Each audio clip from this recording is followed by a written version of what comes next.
Hi everyone, welcome back to the new video. तो आज का मेरा टॉपिक है लुईस ऑक्टेट रूल या लुईस ऑक्टेट थ्योरी, आप कुछ भी बोल सकते हैं।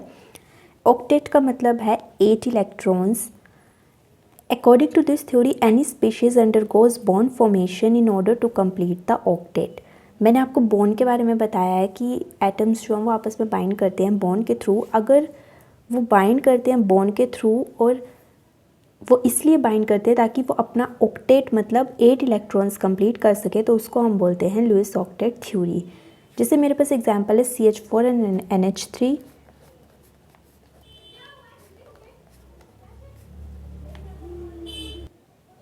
अब यहाँ पर जो मेरे पास ये CH4 मॉलिक्यूल है, इसके एक इलेक्ट्रॉन हाइड्रोजन दे रहा है और एक इलेक्ट्रॉन जो वो कार्बन दे रहा है। कार्बन के पास 4 वैलेंस इलेक्ट्रॉन्स हैं। अगर वो 4 इलेक्ट्रॉन हाइड्रोजन से लेके उसके साथ बॉन्ड फॉर्मेशन करता है तो इसके पास 8 इलेक्ट्रॉन्स हो जाते हैं, जिसकी वजह से इसका ऑक्टेट जो वो कंप्लीट हो जाएगा। वैसे ही NH3 है।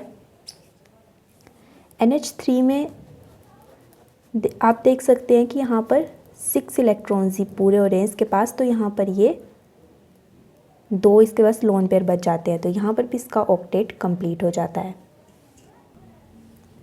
अब यहाँ पर मेरे पास एक क्वेश्चन आता है, do the oxygen atoms in oxygen molecules have octet configuration.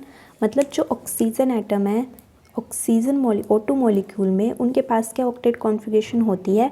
तो यस होती है, क्योंकि ऑक्सीजन के पास जो है वो 6 वैलेंस इलेक्ट्रॉन्स प्रेजेंट होते हैं और इस ऑक्सीजन के पास भी 6 वैलेंस इलेक्ट्रॉन ही प्रेजेंट हैं। तो आपस में ये 2 बॉन्ड फॉर्म करते हैं, जैसे कि आपको पता है। तो यहाँ पर इनके पास जो है वो 2 इलेक्ट्रॉन्स आपस में शेयर करते हैं, जिसकी वजह से इनका ऑक्टेट जो है वो अपना अपना कंप्लीट हो जाता है।